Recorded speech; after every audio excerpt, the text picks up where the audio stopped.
La Sociedad Española de Radiodifusión presenta... Ser... ¡Viva la radio!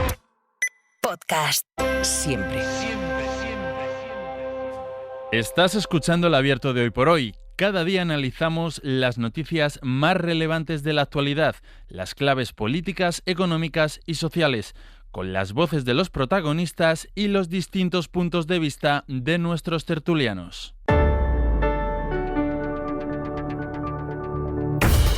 Tiempo para el análisis, tiempo para el abierto. Empezamos semana, es lunes, lo hacemos con Elena Pisonero. ¿Qué tal? Muy buenos días. Buenos días. Con Ignacio Escolar, muy buenos días. Buenos días, Ángeles. Y con Antón Losada, buenos días. Buenos días. Vamos con la noticia que les hemos adelantado en esta casa a las 8 de la mañana, que tiene que ver con la investigación que la Oficina contra el Fraude y las autoridades de competencia han lanzado contra la mafia del diésel. Es una trama que, según sus cálculos, genera un fraude que ronda los 1.900 millones de euros anuales. Javier Ruizola de nuevo. ¿Qué tal, Ángeles? Javier, y que alcanza ya tales niveles de que 1 de cada 4 litros que se repostan ahí fuera en las gasolineras son ya de diésel comprado en fraude. Sí, es un fraude de unas proporciones brutales que ha detectado la ONIF y que ha detectado competencia en una instrucción en la que están colaborando también la agencia tributaria, distintos ministerios y que acumula ya 13 meses de trabajo. Ha crecido a una velocidad descontrolada. Para que la gente nos entienda, antes de que todo esto explotara, en el año 2022, el diésel fraudulento que teníamos en gasolineras no llegaba al 5%. Este era 2022.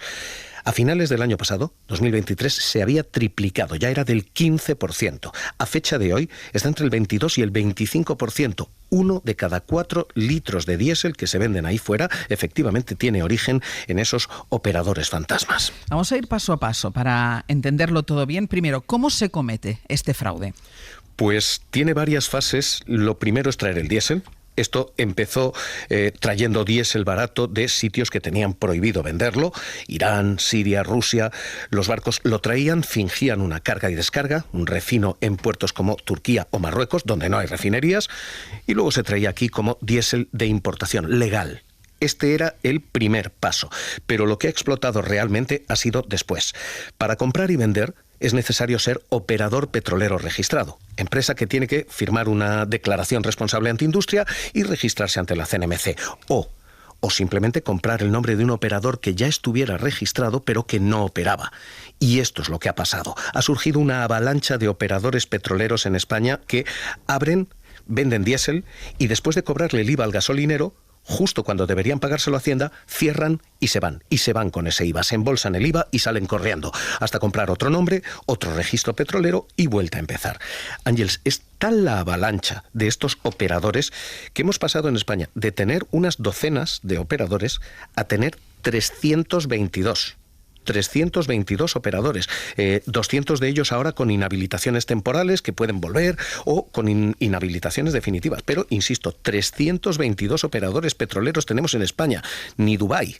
Estamos en esta. Así que el fraude es esto, embolsarse el IVA, correr, pero es contagioso porque venden tan bajo que un litro de diésel llega a ser hasta 40 céntimos más barato por litro que las referencias de mercado. Bueno, pues aquí tenemos el primer fraude, un primer fraude que es el del IVA. ¿Qué más fraudes investigan aquí las autoridades? El primer fraude del IVA, le vamos a poner cifra, Ángeles, son 1.200 millones de euros. En esto están la ONIF y ya se ha alertado también al SEBLAC, el Servicio contra el Blanqueo de Capitales, porque ese dinero hay que blanquearlo después.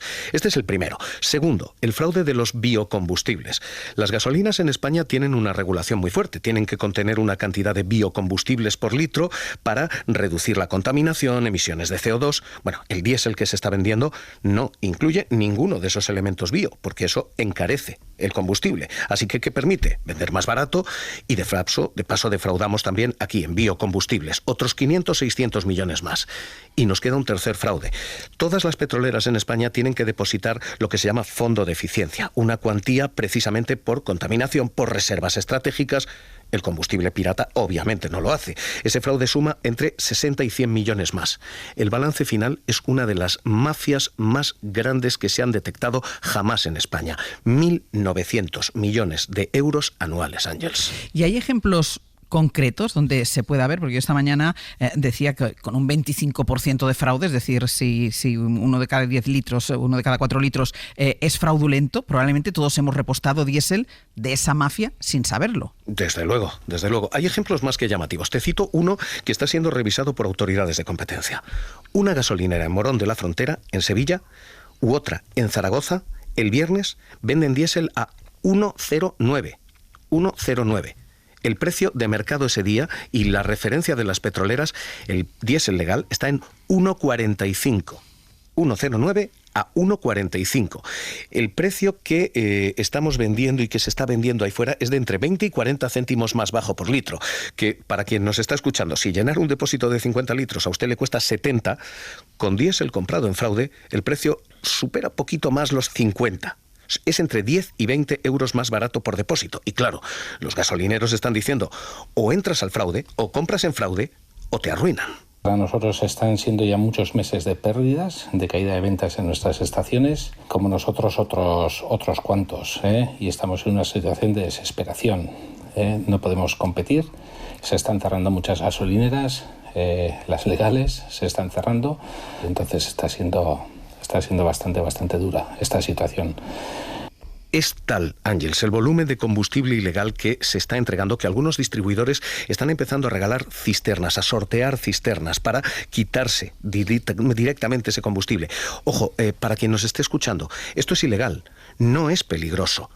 No cumple los estándares bio, pero para quien está repostando esto hay que decirle, no es un riesgo ni para la seguridad del vehículo ni para la seguridad del conductor. Lo que es un fraude con mayúsculas. Esto es importante. Esto es lo que destapa la investigación de las autoridades. Pero ¿qué dicen los afectados? ¿Qué dicen las petroleras, los gasolineros, incluso los sospechosos? Vamos a ir por partes aquí también. Primero, ¿qué dicen las grandes petroleras? Pues las grandes petroleras están enormemente afectadas. De hecho, Ángels, ellas fueron las primeras en dar la voz de alerta. Las grandes petroleras y las operadoras en este año 2024 le han encargado una auditoría a KPMG, una investigación interna a la que ha tenido acceso la SER, después de detectar que muchas de sus gasolineras se están yendo. Sus gasolineras tienen, si tú tienes una bandera de Repsol o una bandera de Cepsa o una bandera de BP, tienen una obligación y es comprarle el 80% de lo que sirven al proveedor al que pertenecen, a Repsol, a Cepsa o a BP. Pero claro, si sabes que ahí fuera en el mercado hay combustible ilegal, pero mucho más barato, lo que están haciendo es dejar esos escudos para pasarse a comprar en un mercado libre, en un mercado sin controles. ¿Y qué dicen los gasolineros? Pues ellos son los que están en el punto de mira, Ángels, porque lo que cuentan es que a primera hora de la mañana un gasolinero recibe ofertas tan tentadoras que o te vas a comprarlas o te vas a perder dinero. Y esto es exactamente lo que está pasando, que o cierras la compañía o te vas con los del fraude del IVA. Nos lo contaba uno de esos gasolineros, ninguno de ellos ha querido dar su nombre, ninguno de ellos quiere decir dónde están porque están siendo objeto de amenazas, pero nos lo contaba uno de ellos así. Yo no tengo criterio, ni ningún gasolinero tiene criterio para saber si un operador está defraudando o no. De hecho, nosotros compramos productos, recibimos la factura y pagamos nuestro IVA correspondiente. Claro, lo que ellos te dicen es, oiga, yo no sé si quien me lo está vendiendo va a cerrar en un mes o en 2 o en 3. Yo pago mi IVA. Son ellos los que huyen con el dinero. Esto es lo que dicen los gasolineros honrados. Y dicen, dicho esto, que casi todo el mundo sabe que lo que estás comprando no es legal cuando te piden, por ejemplo, el dinero por adelantado. Fundamentalmente porque los otros me permiten pagarles a 30 días y estos me exigen pagarles por adelantado. Claro, el adelantado siempre tiene el problema de que no llegue el camión o de cualquier cosa que pueda pasar, no sé. Hacienda, Ángels, ha enviado 400 cartas, 400 requerimientos de información a otros tantos gasolineros y prepara otra nueva remesa de envíos. Las autoridades les están diciendo a los gasolineros, oiga, si saben que compran producto fraudulento, ustedes pueden ser cómplices. De hecho, la ONIF dice, existe tal cosa como el delito de receptación. Para que la gente nos entienda, esto es como el que se compra el radiocassette robado. Existe tal cosa como un delito de complicidad de receptación. Lo más importante aquí que dice la ONIF es muchos de esos compradores están comprando diésel pirata a sabiendas y esto es lo que se investiga. Insisto, Hacienda de momento ha remitido 400 cartas pidiendo que se les detalle el IVA y vienen muchas más. Y luego, estos operadores bajo sospecha, ¿ellos qué responden? ¿Qué dicen? Pues la verdad es que hemos intentado hablar con también muchos de ellos en una investigación que en la SER dura ya semanas. No ha respondido ninguno. pese a que algunos de ellos han caído incluso en tribunales. Uno caía con un fraude de 182 millones, solo uno. Hay una cosa que te va a llamar la atención en cualquier caso, Ángels. ¿Dónde nos hemos tenido que dirigir? Porque los nuevos yacimientos petroleros que florecen en España están fundamentalmente en la calle Goya de Madrid y en el Paseo de la Castellana en Madrid. Ya sabes, en fin, grandes pozos petrolíferos y puertos que tenemos aquí. Hay un chalet en Madrid con actividad petrolera tan brutal que llama la atención de los investigadores. Este es ahora mismo el nuevo paisaje del petróleo. 322 operadores en España y una nueva mafia del diésel. Y este que ha caído es Víctor de Aldama. Efectivamente, en la Audiencia Nacional. Exactamente, que está en la cárcel por algo que no tiene nada que ver, y luego ya a lo largo del abierto hablaremos del caso Coldo y de la trama Coldo. Él está en la cárcel por precisamente este fraude del que estamos hablando esta mañana. Voy a hacer una pausa, no te vayas, Javier, por si se nos genera ahora durante la tertulia se nos genera algún tipo de duda. No te vayas, pausa y vamos con todo.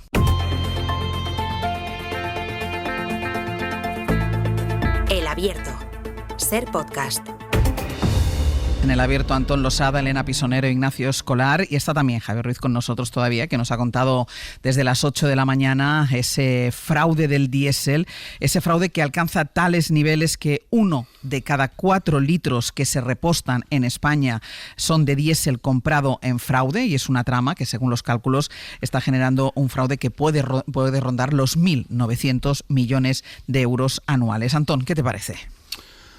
Bueno, me parece varias cosas, ¿no? La primera, que estoy pensando en dejar mi carrera académica y hacerme operador petrolero, porque debe ser muy fácil. Discontinuo. Claro, sí, en este caso son discontinuos. Bueno, pero debe ser facilísimo hacerse y deshacerse, aparecer y desaparecer. Hombre, yo imagino que esto es un registro público y, hombre, normalmente no es tan fácil inscribirse y desinscribirse en una actividad profesional y más de este nivel. Es la primera cosa que me llama la atención. La segunda cosa que me llama la atención es esta cosa tan nuestra era defraudar o morir. No me quedó más remedio que hacerlo. Yo no quería, pero claro, es que si no me echan del mercado, es que si no me quedo sin pan para mi familia, que es una manera de justificar el fraude, pero hombre, hay otras opciones. Una de ellas normalmente, que es muy útil, es comunicarlo a las autoridades y ponerlo en conocimiento de las autoridades, que es la manera de eliminar a la gente que te está intentando echar del mercado con un producto que es fraudulento. Es decir, si lo que puedes sospechar que lo es si tú cuando ves los precios ves que son mucho más bajos. Vamos a ver, nadie da euros a 2 céntimos. Entonces, cuando alguien viene y te ofrece un producto que está un 30, un 40, un 50% por debajo del mercado, salvo que sea una de estas marcas de lujo que también pronunciaba Javier Ruiz esta mañana cuando nos hablaba de los problemas de la economía china, pues salvo que sea una cuestión de esas, sabes que hay algo ilegal ahí, algo raro ahí. Y ahí no hace falta irse a la policía, ¿eh? O sea, hay autoridades de competencia, hay inspectores, y esa es la manera, antes de defraudar y antes de morir, existe una opción que es ponerlo en conocimiento de las autoridades que regulan este tipo de actividades, que es la manera de echar a este tipo de competidores, entre comillas, fraudulentos. Y la tercera cuestión, que permíteme que la diga porque uno lleva tiempo insistiendo. Siempre que hablamos de fraude fiscal en España, tenemos la imagen del con IVA o sin IVA en los talleres, ¿no? Y las facturillas de 100 euros, 200 euros, 300 euros, esa es la imagen que se ha popularizado. Bueno, eso es el chocolate del oro, eso es el 10% del fraude fiscal que hay en España. El 90% del fraude fiscal que hay en España es esto. Este tipo de tramas, que fijaros, lo contaba antes Javier, fijaros la complejidad del sistema, ¿eh? O sea, esto no lo hacen tres amigos en el bar con unos carajillos y diciendo, pónmelo ahí sin IVA. Esto exige la implicación de comercializadoras, de agentes internacionales, de autoridades portuarias, de estructuras legales, de estructuras económicas, y no solo en tu país, sino en varios países. Pues esto es una red de una complejidad técnica y operativa enorme. Bueno, eso es el grueso del fraude fiscal en España.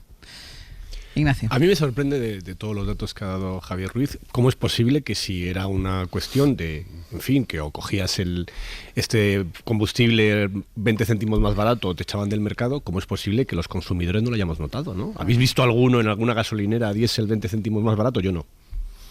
Sí.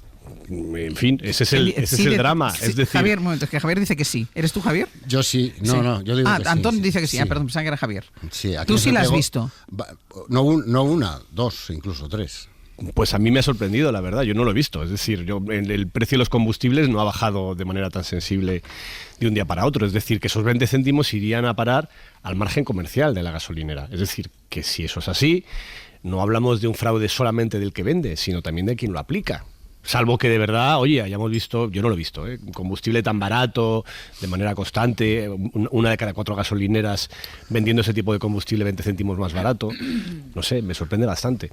Luego creo que esto desde el punto de vista penal no debería ser tan difícil de rastrear. Lo bueno que tienen los inmuebles es que se sabe de quién son. Si hay un chalet que tiene un montón de empresas importadoras de petróleo, tendrá un dueño ese chalet y tendrá un responsable, que es el que está utilizando esa sede para este tipo de empresas, con lo cual esto no debería ser solamente una cuestión de la CNMC, tendría que ser una cuestión de las autoridades penales también, de la justicia. Nacho, solamente por decirte, ha pasado una cosa, y sí lo hemos notado, y sí se explica así, que es el petróleo se ha encarecido a lo bestia durante algunas semanas, pero el combustible no. Eso es lo que ha pasado. Es decir, que hemos visto cómo subía el petróleo, pero no subía el combustible. ¿Por qué? Porque el combustible que se está vendiendo es este. Y segunda cosa que tú estás diciendo, efectivamente hay sitios donde mirarlo, pero lo que hay es un tráfico ahora mismo de sociedades que brotan un día y desaparecen al siguiente, tanto que para que tengan los oyentes una referencia, el jueves pasado, el Ministerio y la CNMC cierran a uno de estos operadores. El viernes ya está operando. Con un nombre distinto. Prácticamente con el mismo nombre. El BOE publica el cierre. Es facilísimo, claro. Claro, termina Javier. El BOE publica el cierre de otras 5 nombres más y el día siguiente están de nuevo en el mercado. El problema que tenemos es que basta casi con una declaración responsable y la de decir, oiga, yo tengo 3 millones. Esto es lo que hay que decir. Con 3 millones ya eres operador petrolero. Y tan sencillo como esto, las barreras de entrada se han bajado y bajado y bajado, y ahora mismo lo que tenemos es un paisaje de, efectivamente, operadores fantasmas por un tubo. Creo que se dice así en lo económico. Elisa, Elena. Elena. Oye, pues eso, no. Vamos a ver, yo creo que habéis mencionado varios elementos que son importantes para el análisis, pero bueno, yo, estando de acuerdo con Antón en bastante del razonamiento anterior, la conclusión a mí me preocupa. Yo creo que, igual que el otro día hablábamos que hay que acabar con los estereotipos y apoyar a los machotes con querida, yo creo que hay que dejar de apoyar a los listillos del pelotazo, ¿no? Yo creo que siempre hay gente espabilada. Es preocupante que lo elevemos a una categoría o a una generalización en nuestro país, porque creo que no es verdad. Sí que creo, como también apuntaba Nacho, que esto no ocurre si no hay varios que lo permiten, incluidos, pues bueno, hay gente que dice, ostras, he encontrado un sitio que me dejan los duros a peseta, ¿no? Por ser más viejuna. Normalmente siempre hay algo detrás que nos debería hacer sospechar, y lo que creo que es importante es que ante estos hechos, lo que intentemos es impulsar una cultura de cumplimiento en el que todo cuenta.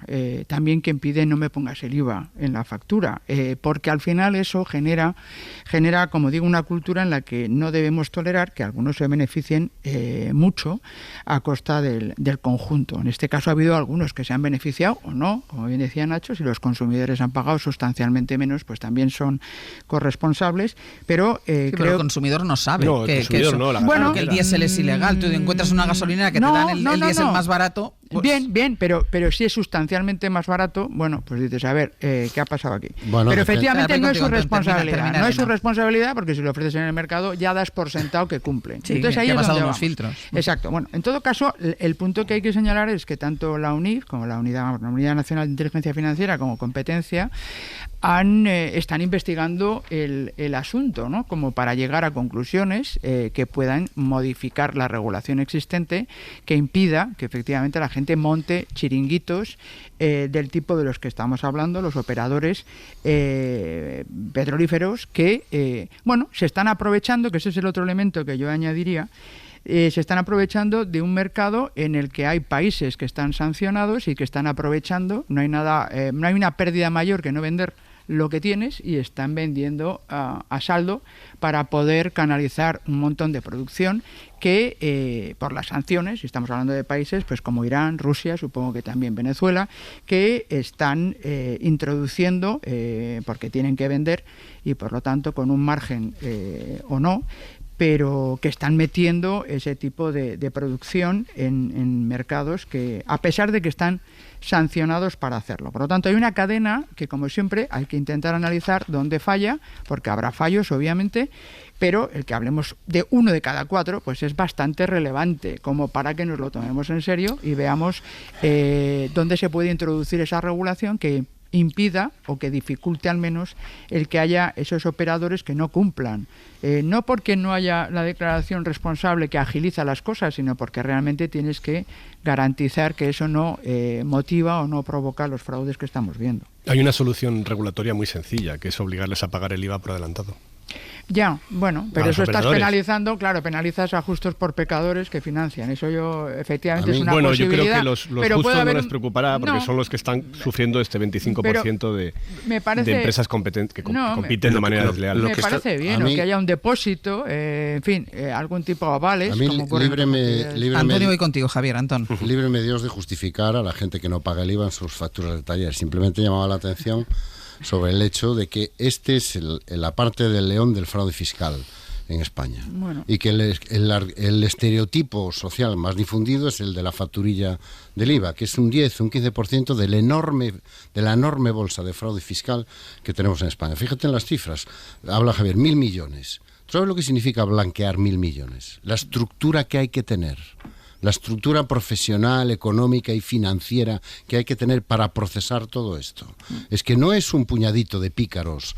No, estamos hablando de estructuras que están institucionalizadas y de redes permanentes que operan a gran escala. Entonces no es un puñado de pícaros y de listos y que van a dar el pelotazo. No, estamos hablando de algo que está institucionalizado dentro de nuestra economía y que cada año responde por entre 10.000 y 15.000 millones de fraude fiscal que pueda haber en España en este momento. Pues con respecto a lo del margen, yo sí he visto esas gasolineras, aquí por ejemplo en Compostela hay 2 que te ofrecen no sé si, dígame Dios de decir que es legal o ilegal, no lo sé, pero 20, 30, incluso 40 céntimos más barato. Pero trabajamos también, a veces la pregunta que te haces es que la idea que tenemos todos sobre con qué margen trabajan las grandes petroleras. Javier, y cierro contigo. Primero, de la cuantía. Uno de los ejecutivos de petroleras con las que hemos hablado dice, con lo que perdemos nosotros se construyen 10 hospitales. Claro. Este es el tamaño del fraude. 2, lo que está diciendo Nacho Escolar es exactamente lo que están planteando las petroleras, que es decir, oiga, paguen el IVA por adelantado. No es necesario que el IVA sea el régimen de cada 3 meses como un pequeño autónomo. Ustedes son importadores de cifras 1.000 millonarias, ustedes adelantan el IVA. Y esta probablemente fuera la solución, la de decir no pueden ustedes salir corriendo 3 meses después. Según lo reciben del gasolinero, ustedes me lo pagan aquí en Hacienda y se acabó el fraude. Javier, muchísimas gracias. Un abrazo.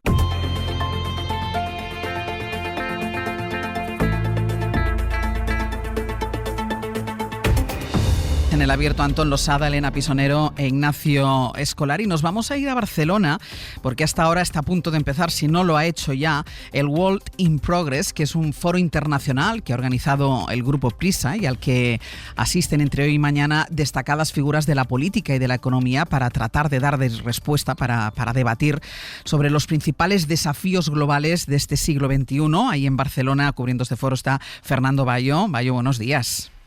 Buenos días, Ángels. ¿Qué tal? ¿Todo listo por aquí en Barcelona? Sí, para acoger el inicio de esta primera edición de la cita World in Progress que organiza, como decías, el Grupo Prisa. Un foro que va a reunir entre hoy y mañana en este recinto del CaixaForum, a los pies de Montjuïc, a múltiples referentes de la política, la empresa y la economía internacional para compartir sus visiones sobre asuntos como el estado de la democracia global, el futuro industrial o el reto del cambio climático. Por aquí van a pasar ponentes como los ex primeros ministros de Italia, Matteo Renzi y Enrico Letta, premios Pulitzer como la periodista Anna Applebaum del Washington Post y los directivos de empresas como Iberia, Indra o Hispasat, que van a participar en este foro, que también va a contar con la presencia del presidente del gobierno, Pedro Sánchez, y también con la del presidente de la Generalitat, Salvador Illa. Y entre los asistentes a este foro, Shlomo Ben-Ami, exministro de Exteriores de Israel. Shlomo Ben-Ami, muy buenos días.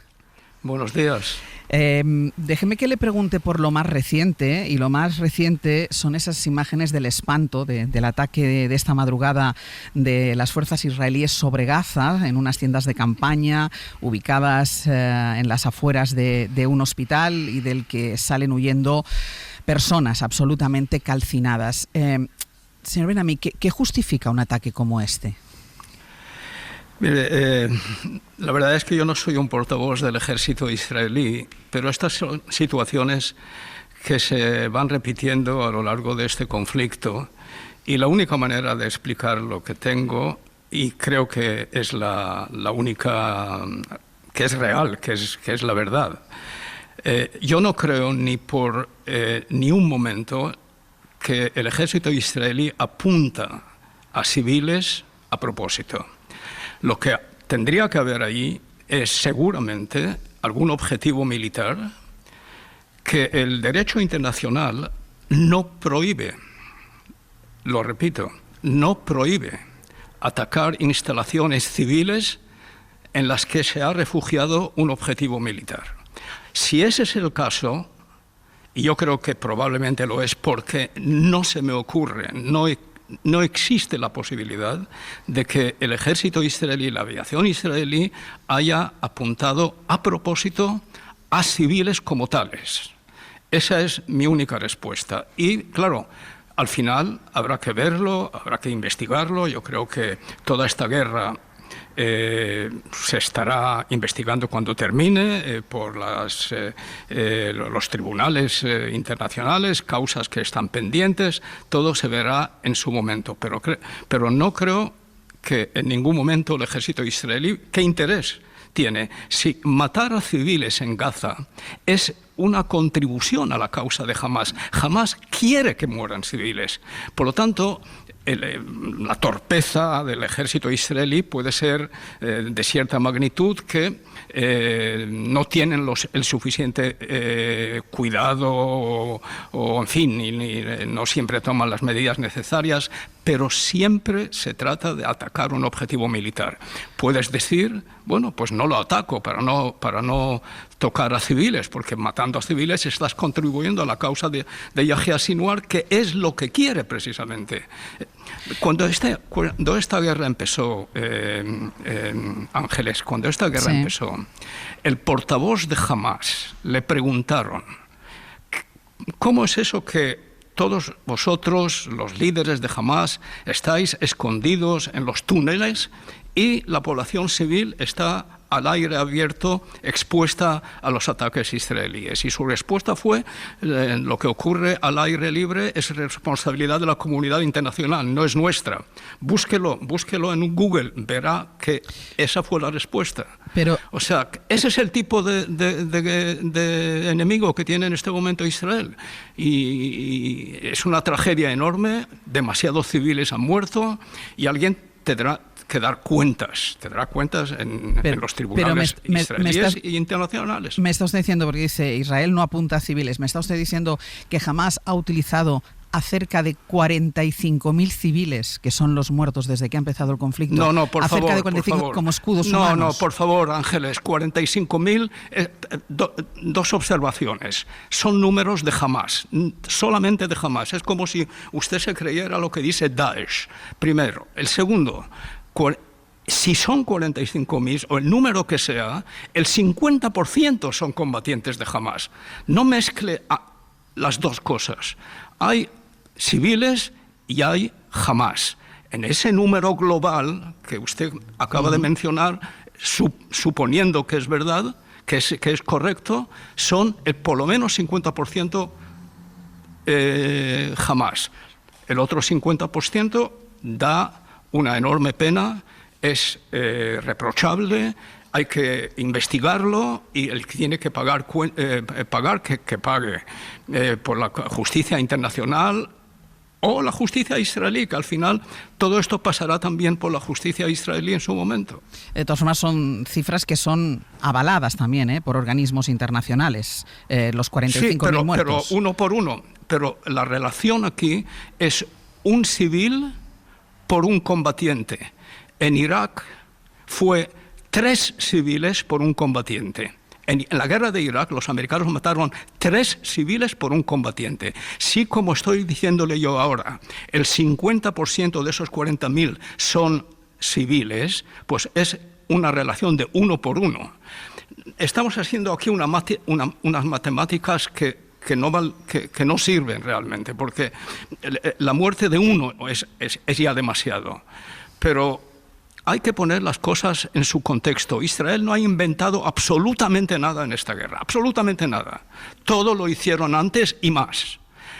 Por lo tanto, vamos a ver cómo salimos de esta tragedia. No vayan con la contabilidad. La contabilidad en sí ya es una tragedia mayor, pero hay que contextualizarla y ver el contexto.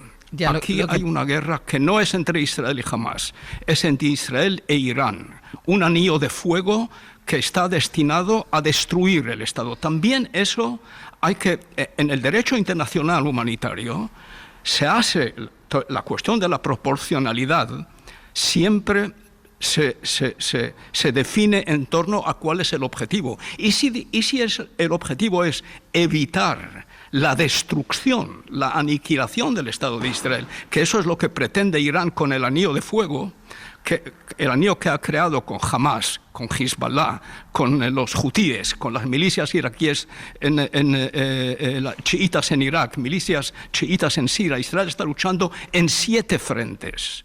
Por lo tanto, hay que ver las cosas en ese contexto. Israel, esto no es una operación militar, esto es una guerra existencial desde el punto de vista de los israelíes, porque la ha declarado Irán. Y la ha orquestado Irán. El New York Times publicó antes de ayer los documentos de Hamas, documentos que salieron a la luz últimamente. No es un periódico israelí, no es un periódico árabe, es el New York Times, que tiene la credibilidad que suele tener. Y ahí se ve cómo Hamas trabajó para construir ese anillo de fuego. No tiene nada que ver con la creación de un Estado palestino, porque Hezbollah es contrario a la creación de un Estado palestino. Irán es contraria a la creación de un Estado palestino. Porque la creación de un Estado palestino significaría una paz final del mundo árabe con Israel, y eso no le conviene a Irán. Hay que ver ese contexto. Dígame otra cosa sobre cuestiones de actualidad. Atacar cuarteles de Naciones Unidas, de la ONU, pedir a Naciones Unidas que abandone la zona donde está, ¿es atravesar alguna línea roja por parte de Israel? No, es pedir a FINUL salir de la zona de fuego. Pero es proteger a FINUL. Es proteger a FINUL. Pero le ataca, porque ha bombardeado cuarteles de la FINUL. Si uno quiere proteger, le puede pedir que evacúe, pero no que ataque. Ángeles, estamos entrando entre usted y yo en temas puntuales. Yo no sé decirle...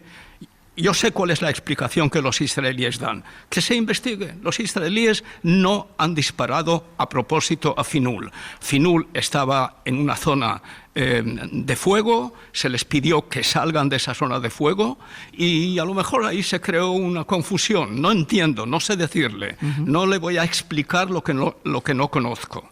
Ahora, lo importante para nuestros oyentes, al margen de que siempre cuando hay un evento, un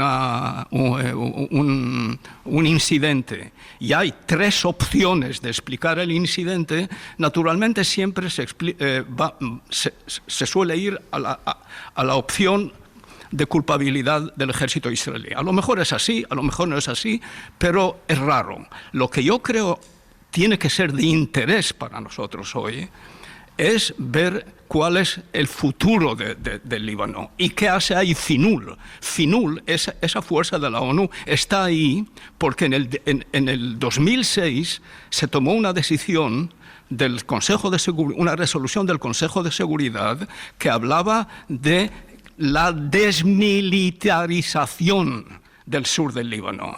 El 1701 es la desmilitarización del sur del Líbano. Bueno, de desmilitarización no ha habido nada, porque Hezbollah está pegada a las casas israelíes de la frontera. Bueno, y FINUL estaba ahí todos estos años. ¿Se ha cumplido o no? ¿Qué tiene que decir el secretario general de la ONU al margen de quejarse de una forma legítima, con razón, de que Israel haya disparado o no haya disparado a Finul? ¿Qué tiene que decir como el mandamás de la ONU sobre la incumplición de la resolución 1701, que es la razón de esta guerra? Eso es lo que tiene que interesarnos, porque ni yo ni usted estamos ahora en este momento en condiciones de decir exactamente qué es lo que ha ocurrido ahí. ¿Ve alguna solución viable para detener esta espiral de violencia? ¿Cómo se para? Mire, mi mayor crítica al actual gobierno de Israel es que está en esta guerra sin un objetivo final político asumible por sus vecinos. O sea, ese es el mayor pecado y es el pecado capital, en mi opinión, en esta guerra. Porque las guerras las hemos visto a través de la historia siempre. El problema es cuál es el objetivo. ¿Tienes un objetivo político? ¿Qué es lo que quieres conseguir?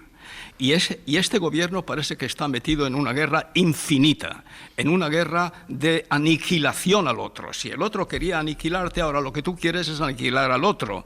Y eso es inasumible. Eso no conduce a nada bueno. Esa es mi mayor crítica al actual gobierno israelí. Por intereses políticos, para mantener la solidez de su coalición, que es una coalición fascistoide, con elementos mesiánicos, con elementos ultranacionalistas, con elementos que quieren anexionarse todos los territorios. Este gobierno no es capaz de tener un objetivo político decente. Ese es el problema. La forma en que conduce la guerra tiene que ver con la sensación, que no es solamente del gobierno, bastante generalizada en la sociedad israelí, que aquí se ha declarado una guerra de aniquilación contra el Estado de Israel. Pero, ¿cómo se sale? La oposición piensa que eso se sale a través de unas negociaciones con los palestinos para intentar de llegar a algún tipo de acuerdo político para la causa palestina, y en el Líbano volver al cumplimiento de la resolución 1701. Parar la guerra ahora, intercambiar rehenes con prisioneros palestinos, desmilitarizar el sur del Líbano, que eso es lo que decía la resolución 1701, y desplegar en el sur del Líbano una fuerza no internacional, sino multinacional. Internacional es una fuerza de la ONU, y yo creo que no hay que desplegar una fuerza de la ONU, sino una fuerza multinacional parecida a lo que los europeos y americanos hicieron en Bosnia-Herzegovina. Más que nada una fuerza de la OTAN, algo por el estilo. No una fuerza que cuando hay un intercambio de fuego entre enemigos entra a los refugios, que eso es lo que hace Finul. No, una fuerza seria, una fuerza que sea capaz de imponer la desmilitarización. Dos cosas. Usted está diciendo que las fuerzas de la ONU no son fuerzas serias, y segundo, usted está poniendo sobre la mesa en la conversación resoluciones de Naciones Unidas, teniendo en cuenta que Israel no cumple ni una de las resoluciones de Naciones Unidas. Pues le voy a decir, Ángeles, mire, le voy a decir en la cuestión del incumplimiento de resoluciones de la ONU. Tome las resoluciones de la ONU, las constituyentes, las resoluciones históricas, las que definen este conflicto. Empiezo. Noviembre del 1947, la resolución 181, que habla de la partición de Palestina en un Estado judío y en un Estado árabe, rechazada por el mundo árabe, aceptada por Israel. Y se declara la guerra a Israel en el 1948. Pero usted me está hablando... yo es que quiero poner... no me haga este juego, porque... hábleme de las resoluciones de Naciones Unidas que Israel incumple constantemente. ¿Cuáles? Deme un ejemplo. Bueno, pues muchísimas, no me deja poner un ejemplo concreto, pero hay muchísimas resoluciones. Está usted repitiendo un slogan. Las resoluciones de la Asamblea General de la ONU no son vinculantes. Las vinculantes, que se llaman capítulo 7, son del Consejo de Seguridad. Y por eso, 181, Israel la ha respetado. 242, la ha rechazado Arafat, la ha aceptado Israel. Sobre esa base se hizo la Conferencia de Paz de Madrid. 425, la retirada del Líbano, la respetó Israel, Hezbollah no la respeta. 1701, la respetó Israel, Hezbollah no la respeta. Por lo tanto, haga una distinción, no repita slogans. Y una última cosa. Diga. Bueno, digo yo, hay resoluciones de la Asamblea General que son miles, pero no son vinculantes.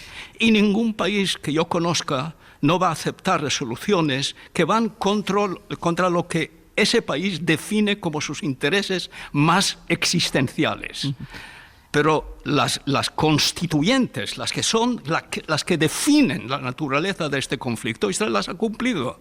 El que no lo ha cumplido es la otra parte. Y una última cosa. Incluso cuando se mencione la 194, la resolución para el retorno de los refugiados del 1949, esa resolución también es de la Asamblea General. Así que una última. Hay que entrar en los detalles a veces.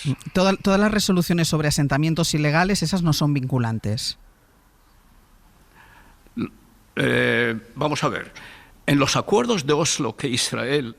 Yo creo que crear asentamientos es un pecado político mortal.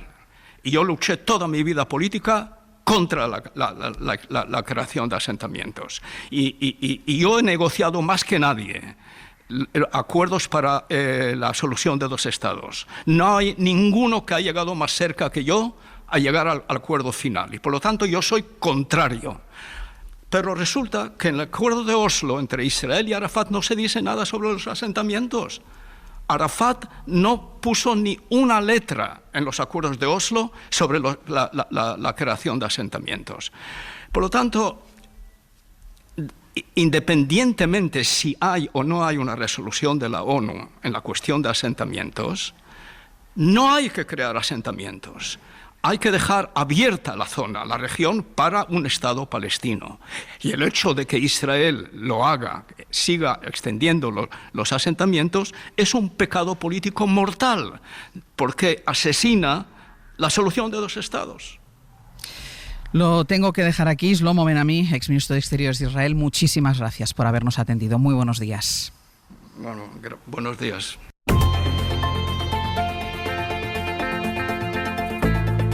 El Abierto. Ser podcast. En El Abierto, Antón Losada, Elena Pisonero, Ignacio Escolar, y yo sí quisiera conocer vuestra opinión sobre las palabras que ha dejado aquí el exministro de Exteriores de Israel, Shlomo Ben-Ami, a quien hemos preguntado precisamente sobre las últimas informaciones en relación con esta guerra, y son informaciones, una en forma de imagen del espanto por el bombardeo de un campamento de tiendas de campaña al lado de un hospital en la Franja de Gaza, y por los ataques que Israel está perpetrando sobre los cuarteles de la ONU, unas fuerzas que ha dicho Shlomo Ben-Ami que no son serias. A mí me ha gustado mucho la entrevista, no porque comparta nada con el entrevistado, creo que ha dicho varias cosas muy llamativas, sino sobre todo porque enseña mucho qué está ocurriendo en el debate público israelí. Él es un exministro del Partido Laborista, es decir, del centro-izquierda, muy opuesto con la actual coalición de derecha-extrema derecha que gobierna ahora Israel. Y aún así, incluso desde ese punto de vista, es un cierre de filas completo y absoluto con las posiciones de Netanyahu. Más allá de decir que no hay un objetivo político, lo que está diciendo es que el ejército lo hace todo bien, que la ONU lo hace todo mal, y que todo esto es legítima defensa de un Estado que es el fuerte frente a los débiles, que son todos los demás.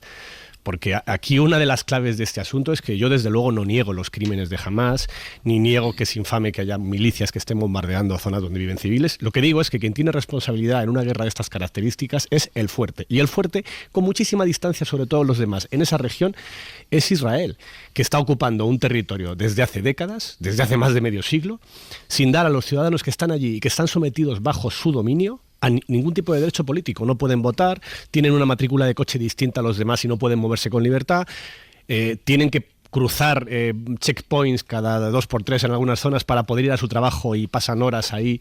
En fin, son una serie de personas que no llegan a la categoría de ciudadanos, que están bajo un Estado, porque ese Estado existe, a diferencia de Palestina, y a los que no se les da los más mínimos derechos. Y a partir de ahí, claro, es muy llamativo, porque lo que te demuestra es el grado de fanatismo que se está creando en la propia sociedad israelí, donde ni siquiera la oposición al gobierno es capaz de denunciar, oiga, esto que estamos haciendo lo mismo no está bien. Exacto, a lo mejor nos estamos pasando. Elena.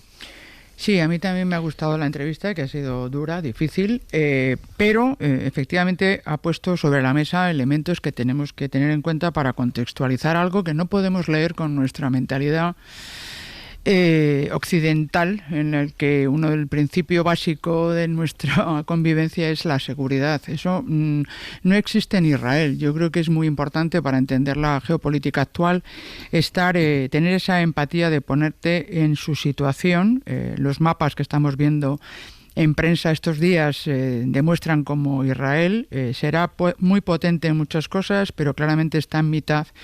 No sé si en ese cinturón de fuego que mencionaba Ben-Ami, pero claramente rodeado en una desigualdad de armas, Nacho. Es verdad que el poderío de Israel es importante, pero también es cierto que está combatiendo a fuerzas que desde luego no son estados, no son comparables, no responden, les damos el beneficio de la duda cuando son milicias orquestadas por un Estado que es autocrático y que no responde ante nadie, como es Irán, y eso me parece que cuando menos es injusto. Por lo menos tengamos todos los elementos para poder valorar una situación que, como bien ha dicho, y en un tono efectivamente de impotencia y desesperación, un tema que para los israelíes es de supervivencia y es existencial. No estamos en una igualdad en absoluto de armas, son milicias, utilizan también la desinformación de una manera muy clara, pero a mí me gustaría matizar dos cosas muy importantes que ha dicho Ben-Ami. Uno, que efectivamente, entendiendo y compartiendo esa situación o ese drama existencial en el que ha vivido Israel desde antes incluso de su constitución como Estado, ha considerado dos pecados capitales. Uno, el que efectivamente estés en una guerra infinita en la que respondes a la aniquilación del otro, que busca tu aniquilación, y en este caso Irán busca la aniquilación de Israel, respondes con la aniquilación de todos los que están acosando a Israel por parte de un gobierno democrático que no establece un objetivo político. Yo no creo que sea democrático si hay ciudadanos que están allí y no pueden votar. Bueno, pueden votar, es democrático si eres judío, pero si eres palestino, estás allí y no puedes votar, con lo cual no podemos llamarlo democrático de la misma manera que tenemos la democracia aquí. Bueno, también tendremos otras debilidades que tendremos que afrontar nosotros mismos, pero lo que te quiero decir es que en todo caso tiene bases para que le pueda reclamar y para que tenga que responder de lo que hace, incluidos con los votantes que están, como bien ha dicho, en una escalada que es la que digo que tenemos que entender. No lo estoy justificando, solo digo que hay que entenderlo. Sí, como bien planteaba Ángels, lo que estamos es buscando una solución, y él ha dado propuestas de solución.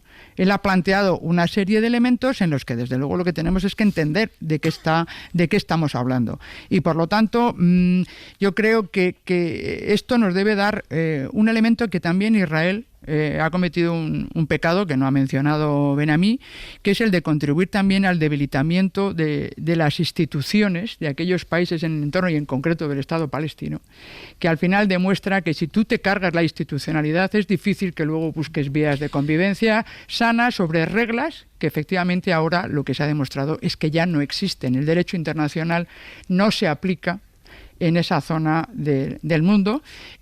Uno se va exhibiendo resoluciones, otro se lo intercambia, usted tampoco la cumple y es la propia ONU, no lo voy a justificar, solo quiero poner sobre la mesa este debate que es complejo, es la propia ONU la que no cumple sus resoluciones. Antón. Bueno, yo sin menospreciar ni ignorar el drama asistencial del Estado israelí, yo creo que el drama asistencial lo tienen ahora mismo los gazatíes. Ese es el verdadero drama asistencial que hay en este momento, no para un Estado, sino para miles de hombres, mujeres y niños. Gazatíes, palestinos y parece que libaneses. Ese es el auténtico drama asistencial que tenemos que resolver ahora, inmediatamente. No el de un Estado que aparezca o desaparezca, porque al Estado palestino ni siquiera se le ha dado la oportunidad de tener ese drama asistencial. Entonces, que hablen ahora mismo de drama asistencial, de lucha asistencial, estará usted pensando en Gaza y estará usted pensando en los palestinos y en las palestinas. Dicho esto, hombre, escuchando la entrevista me da la sensación de que igual que Israel acusa a Hamas y a Hezbollah de utilizar a la ONU como escudo humano, pues vamos a tener que pensar que Israel utilizará a la ONU como escudo legal, como escudo humano legal, escuchando la interpretación cuando menos peculiar que ha hecho del grado de cumplimiento de las resoluciones de las Naciones Unidas con respecto, y esa distinción entre resoluciones esenciales, que son las que al parecer cumple Israel, y resoluciones no esenciales que no las cumple, pero claro, como no son esenciales, pues ¿qué más da? Lo importante lo cumplimos. Una afirmación que es rigurosamente falsa. Pues las cosas hay que decirlas como son. Y pues hay una cosa con la que yo recordaba, corrígeme si me equivoco, Ángel, yo creo que entrevistamos al exministro de Asuntos Exteriores israelí recién iniciado el conflicto, aquí en esta casa, en este mismo programa, y comparando el tono de las dos entrevistas hace un año prácticamente, quiero recordar, y ahora tengo que llegar a la conclusión de que algo en lo que estaba muy de acuerdo con él hace un año, que es que el gran problema es que Netanyahu no tiene un objetivo político, ya no estoy tan de acuerdo, porque el objetivo político de Netanyahu es el que acabamos de oír en esta entrevista, que es eliminar cualquier tipo de alternativa política a su discurso y a su mensaje mediante la guerra. Porque la guerra, en el caso de Israel, tiene un doble objetivo. El objetivo militar, de aniquilar al enemigo, y el objetivo político interno, interior, de mantener a Netanyahu en el poder por cualquier medio necesario. Y es evidente que lo están consiguiendo.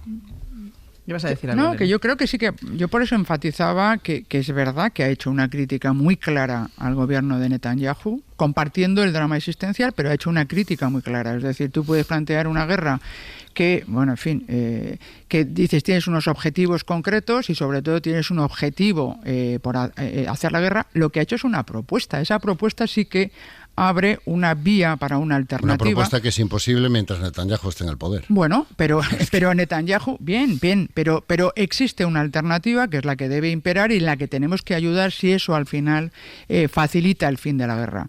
Y ha hecho, bueno, un llamamiento a que los países, está muy bien que te escudes en la ONU, pero tienes que formar parte igual que lo has hecho en el conflicto, como él ha mencionado, de Bosnia, ¿no? Por lo menos hay una alternativa, Antón. Lo que quiero decir es que si no, esto es una guerra infinita. Pero no hay una alternativa política efectiva. Bueno, pero eso en el panorama político israelí en este momento no hay la capacidad de presentar una alternativa política al actual gobierno de Netanyahu, que se sostiene por la guerra, porque es un gobierno que si no hubiera guerra estaría roto en 1000 pedazos, porque se estaba rompiendo antes del verano del año pasado, igual que había roto a la sociedad por la mitad. ¿Cuál es el problema?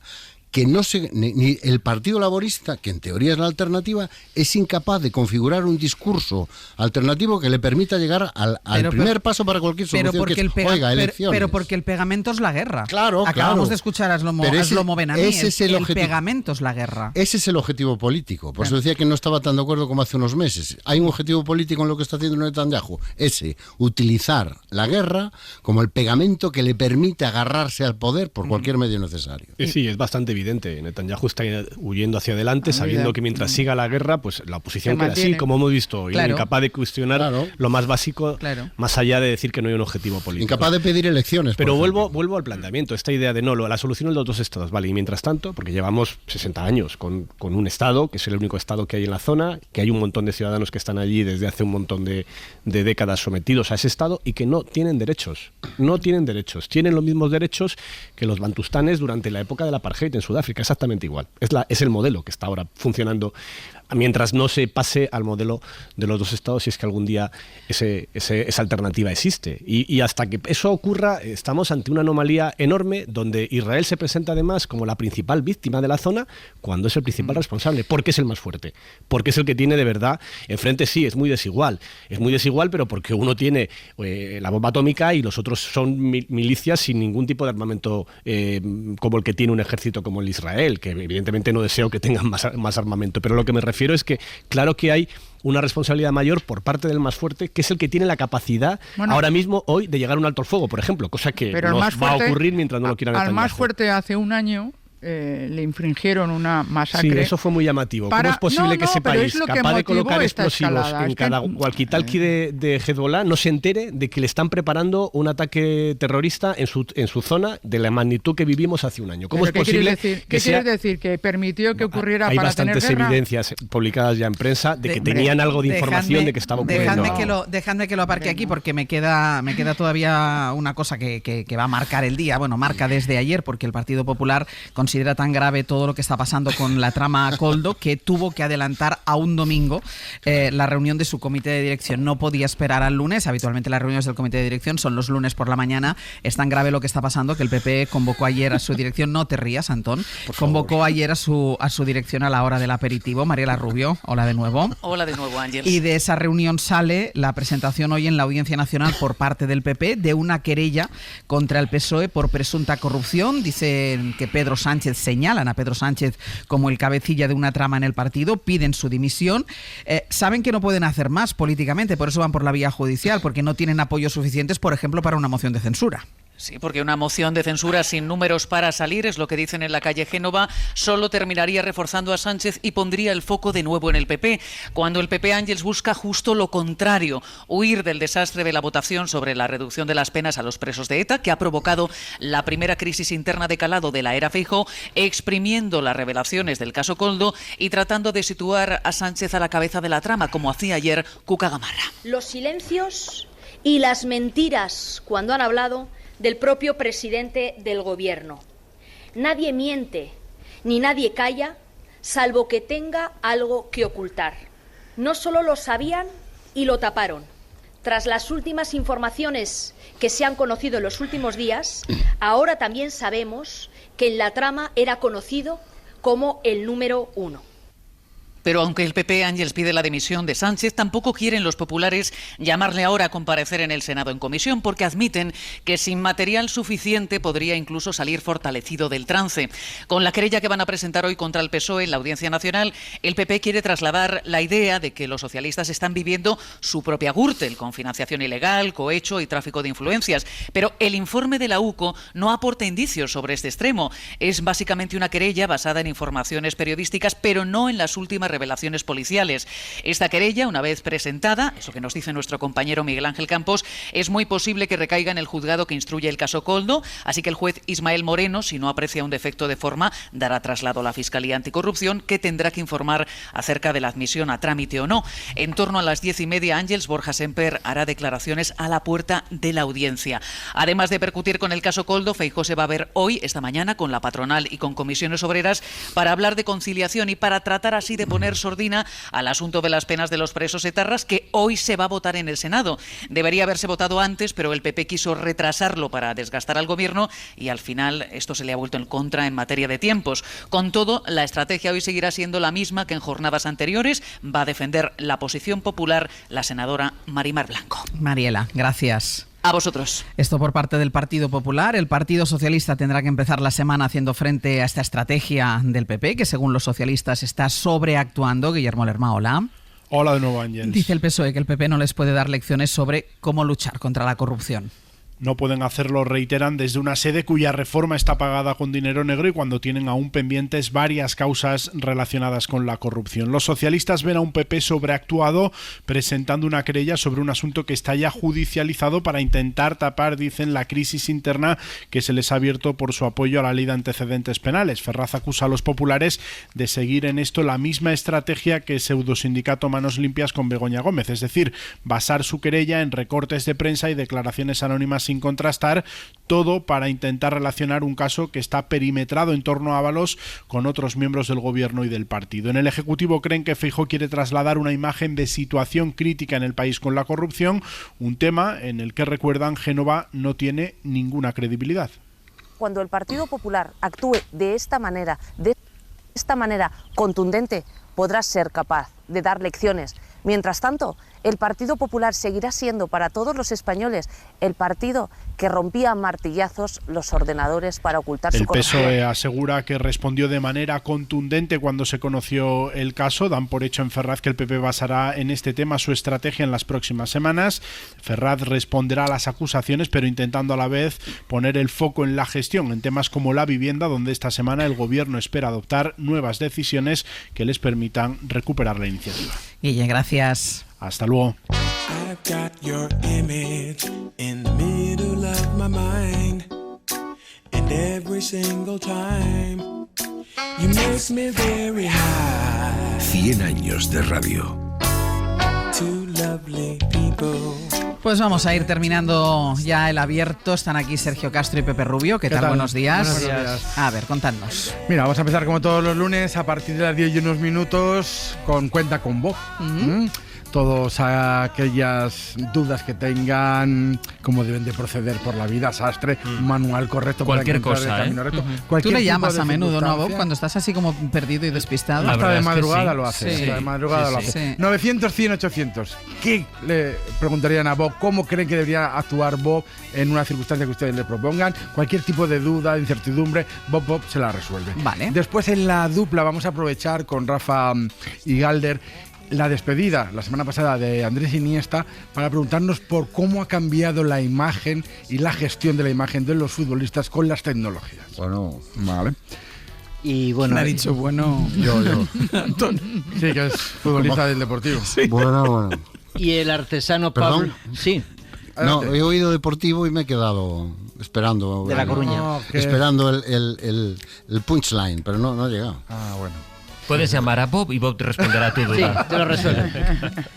El artesano Pablo Ortiz de Zárate, tras el reto de la semana pasada de hablar en 15 minutos de 250 nenúfares de Monet, esta semana se plantea también en 15 minutos las risas y sonrisas en el arte. Imagínate desde la Gioconda lo que ha llovido. Todo ¿no? lo que hay. Pues fíjate, pues en 15 minutos lo resolverá. Y en Mitos 2.0, yo no hablo así. A ver.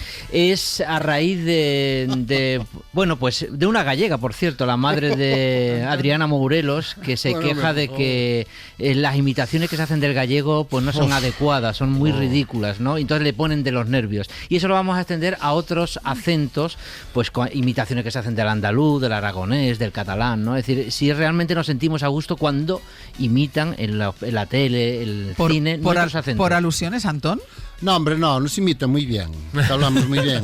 Siempre nos imita muy bien y le sale el acento gallego clavado, oye, clavadito. Tú hablas así toda la tertulia. Toda la tertulia, efectivamente. Toda la tertulia se estaba hablando así. Siempre te estamos hablando así. Acabamos todos nuestras con riquiño, boniquiño. Bueno, hay quien sí lo hace, también te lo digo, ¿eh? Bueno, pero ¿entiendes? Pues manda carallo. Entonces manda caralliño. Estamos, como decimos aquí, muy afechos a que nos nosotros, como es, nosotros no hablamos así, o yo no hablo así, ¿no? Yo no hablo así. Esto será en Mitos, de momento, 900, 100, 800, para que llamen a Bob y le pregunten o le consulten lo que ustedes quieran. Antón Losada, ¿cómo? Despídeme. A ver, Antón, ¿cómo lo dices? Buenos días, Ángel. Graciñas. Elena Pisonero. Te iba a decir Ángeles, pero no. No, ya, eso se lo dejo para Slomo. Elena Pisonero e Ignacio Escolar, hasta la semana que viene. Adiós. Para no perderte ningún episodio, síguenos en la aplicación o la web de la SER, Podium Podcast o tu plataforma de audio favorita.